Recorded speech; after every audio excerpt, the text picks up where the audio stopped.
Selamat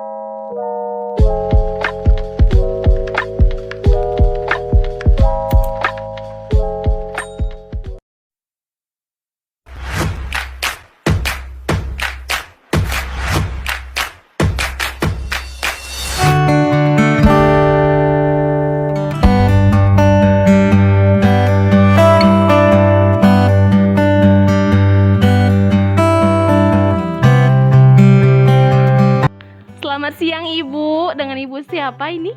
Selamat siang, nama saya Bu Sri Mulyanti, biasa disapa dengan Ibu Yanti. Oh, oke Ibu Yanti, sekarang umur Ibu berapa? Saat sekarang usia saya 48 tahun. Oh, 48 tahun ya. Nah Ibu, menurut keterangan dari warga sini nih, Ibu itu termasuk dalam pengusaha sukses lah ya di bidang yang Ibu geluti sekarang. Boleh dong kita sharing-sharing tentang apa sih bisnis apa yang bisa Ibu geluti selama ini? Kalau dibilang saya pengusaha sukses, masih jauh. Dikatakan pengusaha sukses itu masih jauh, karena omset penjualan saya masih standar lah. Usaha yang saya geluti sekarang ini yaitu usaha kuliner, makanan khas Kota Palembang, yaitu PMP. Oh, PMP ya. Nah Ibu, kita ke pertanyaan pertama nih. Kira-kira Ibu tuh butuh waktu berapa lama sih untuk merintis usaha ini tuh? Kalau dilihat dari perjalanan waktu, usaha ini sudah saya rintis 4 tahun. Sepeninggal suami saya mulai bergelut dengan usaha PMP ini. Sambil saya mengenang nama suami saya buatlah nama PMP ini, namanya PMP Pak Eko. Oh, subhanallah. Ini loh sosok perempuan kuat, wanita karir yang mengenang suaminya tuh lewat dari disebutkan dalam nama PMP Pak Eko. Subhanallah. Semoga kita bisa meneladani itu perjalanan karir Ibu ini. Dalam kurun waktu 4 tahun ya, Ibu sudah bisa memulai usaha sampai jadi besar. Banyak reseller di mana-mana, itu sudah luar biasa sekali, Bu. Nah, kalau boleh kita tahu lagi nih, berapa sih modal pertama yang Ibu keluarkan dalam memulai usaha ini? Pada saat awal mula saya memulai usaha ini, pemesan pertama pada waktu pertama kali orang yang memesan PMP itu dengan harga, masih saya pakai ikan tenggiri ya, karena saya baru bisa dengan satu jenis ikan membuat PMP itu. Ada pemesanan dengan 100.000 aku pesan PMP-mu kan. Jadi kalau mau kita lihat modal pertama yang saya gunakan sesuai dengan harga ikan giling tenggiri tersebut, yaitu 120.000 dengan kisaran sekitar 200.000 lah modal awal saya memulai usaha, karena dari tahap pemesanan yang jumlahnya sedikit, berawal dari sedikit, bertahap, lama-lama saya mempunyai reseller di kota-kota, salah satunya di kota Jakarta, ada yang di Bandung, ada yang di Tangerang, dan ada yang di Kalimantan, sampai sekarang ini. Wow, banyak banget ya cabang Ibu ini. Kalau dengan modal awal itu sudah bisa memulai usaha ini tuh, dalam kurun waktu 1 hari penjualan yang Ibu hasilkan itu berapa? Dengan modal segitu, berapa banyak? 200.000. Saya mulai dari awal dulu 200.000 modal awal itu kan, menghasilkan bisa jadi 300.000 dari modal itu bisa jadi 300.000 ya, 300.000 sesuai saya mengambil orderan itu sesuai dengan pemesan, karena saya belum ada gerai PMP. Gerai PMP maksudnya tempat warung PMP, bila bisa dikatakan, karena waktu yang tidak memungkinkan saya selaku pelaku kuliner, pengusaha kuliner, saya juga bergelut sebagai seorang pendidik, pengajar di salah satu SMA swasta di Kota Palembang, tepatnya di Kelurahan Kalidoni, Pasundan Kalidoni, Palembang. Nah, keseharian saya ngajar di situ. Setelah kesibukan saya menjadi pendidik, sepulang sekolah baru saya membuat PMP. Jadi pemesan pertama dari modal usaha itu 200.000 bisa menghasilkan 300.000. Bukan setiap hari orang memesan PMP itu, ada kalanya tidak ada pemesan, karena saya awal-awal dari tahun 2018 kan saya mulai usaha ini ketika 7 hari setelah kepergian suami saya mulai usaha ini. Nah Ibu, kalau dilihat dari reseller Ibu nih, banyak di kota-kota yang Ibu sebutkan tadi, Ibu sudah mencakup berapa banyak nih karyawan? Pada saat ini usaha PMP Pak Eko ini karyawannya ada 3 orang. Terkadang saya terjun langsung kalau pemesanan sudah melampaui target. Seperti hari raya kemarin yang mencapai 10.000 PMP, saya ikut terjun langsung membuat PMP tersebut. Nggak usah ininya ya. Saya ada 3 orang. Ada yang bagian pembuatan PMP rebusan, ada yang pembagian buat PMP gorengan, dan terus ada satu lagi yang bagian mengepak PMP atau bagian vakum. Oke. Setelah mendengar cerita Ibu tadi tentang ide awal Ibu membangun usaha ini, pasti ada dong pengalaman sebelumnya yang buat Ibu jatuh bangun di bisnis ini. Boleh kita sharing-sharing tentang cerita itu? Boleh. Usaha ini berjalan sampai hari ini, alhamdulillah.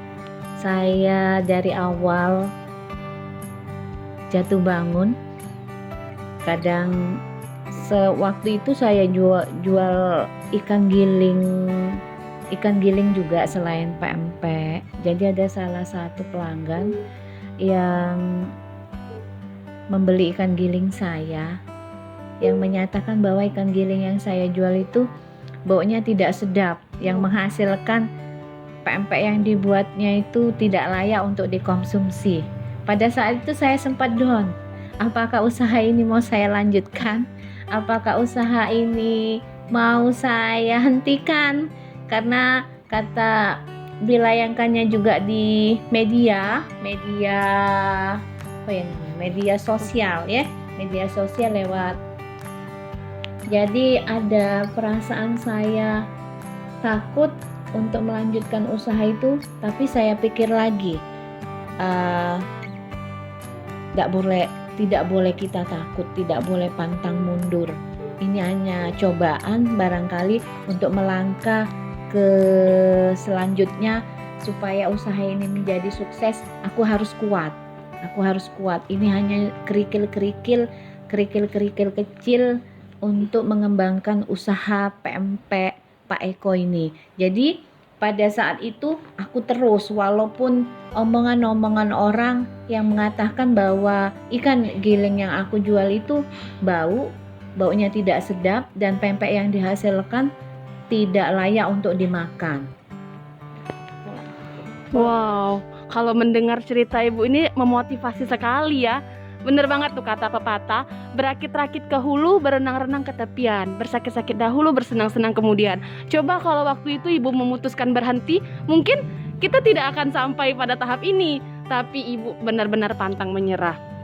Nah Bu, boleh dong kita berbagi apa sih tips and trick untuk anak muda seperti kita di luar sana, ataupun untuk orang-orang yang ingin memulai bisnis? Kalau kita mau memulai suatu usaha kalau usaha kuliner itu kan menyangkut tentang rasa. Jadi cita rasa yang kita hasilkan untuk penikmat kuliner yang akan kita jual ke konsumen. Menurut saya sebelum kita jual ke konsumen, ada baiknya kita benar-benar benar-benar apa ya? Benar-benar eh, kalau saya pempek yang kita jual itu rasanya kalau bisa dari awal kita jual sampai sekarang jangan pernah berubah, walaupun dalam kondisi bagaimanapun. Misalkan bahan-bahan dasar yang untuk pempek itu harganya melambung tinggi, barangkali tidak perlu kita kurangi dari segi apa ya, ikan rasanya. Jangan sampai penikmat pempek itu kecewa. Jadi kalau kita ingin menjual suatu bahan kuliner, yaitu makanan, ada baiknya rasanya itu harus kita apa ya? Rasanya harus kita Koreksi dulu. Nah, jangan sampai orang pada hari ini dia beli, oh enak, oh besok nggak enak. Jadi harus kita ibaratkan kalau barang tuh kita patenkan rasanya tersebut, biar konsumen atau penikmat pempek atau kuliner yang kita jual tidak kecewa. Oh, Apalagi ya? begitu. Kayak dia ini kalimatnya. Oh, jadi itu tips and trick dari Ibu nih untuk kita-kita. Apa Ibu punya pesan untuk kita sama pengusaha yang orang-orang yang baru memulai usaha ini? Untuk yang baru akan memulai usaha, jangan pernah patah arang, selalu semangat. Namanya kita jualan, ada kalanya sepi hari ini, besok rame, besoknya sepi lagi, besoknya rame.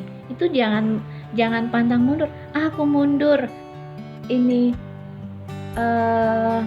nggak ada yang beli pempek misalkan, sepi. Itu salah satu apa namanya ya, salah satu motivasi kita agar misal kalau kita langsung mundur, kalau berdagang itu kan pantang mundur, terus itu tidak takut rugi. Misalkan tidak takut rugi, itu maksud Ibu tuh bukan tidak takut rugi menjual barang yang sembarangan, tidak. Kita harus berani, kalau berdagang itu harus berani, harus ramah kepada konsumen. Salah satunya itu harus ramah. Walaupun hati gundah gulana, kalau menghadapi konsumen pada saat bertatap muka atau menerima telepon, pergunakanlah kalimat yang baik, yang tidak Menyenangkan kalau didengar. menyenangkan untuk konsumen. Jadi walaupun dalam kondisi bagaimanapun, kalau kita pedagang, kita harus selalu semangat.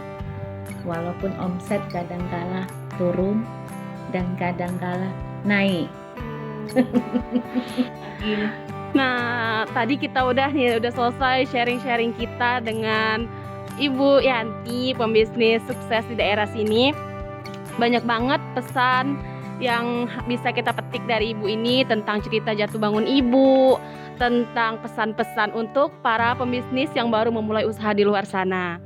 Ya mungkin ini aja ya wawancara kita. Terima kasih Ibu Yanti sudah meluangkan waktu. Terima kasih Mbak.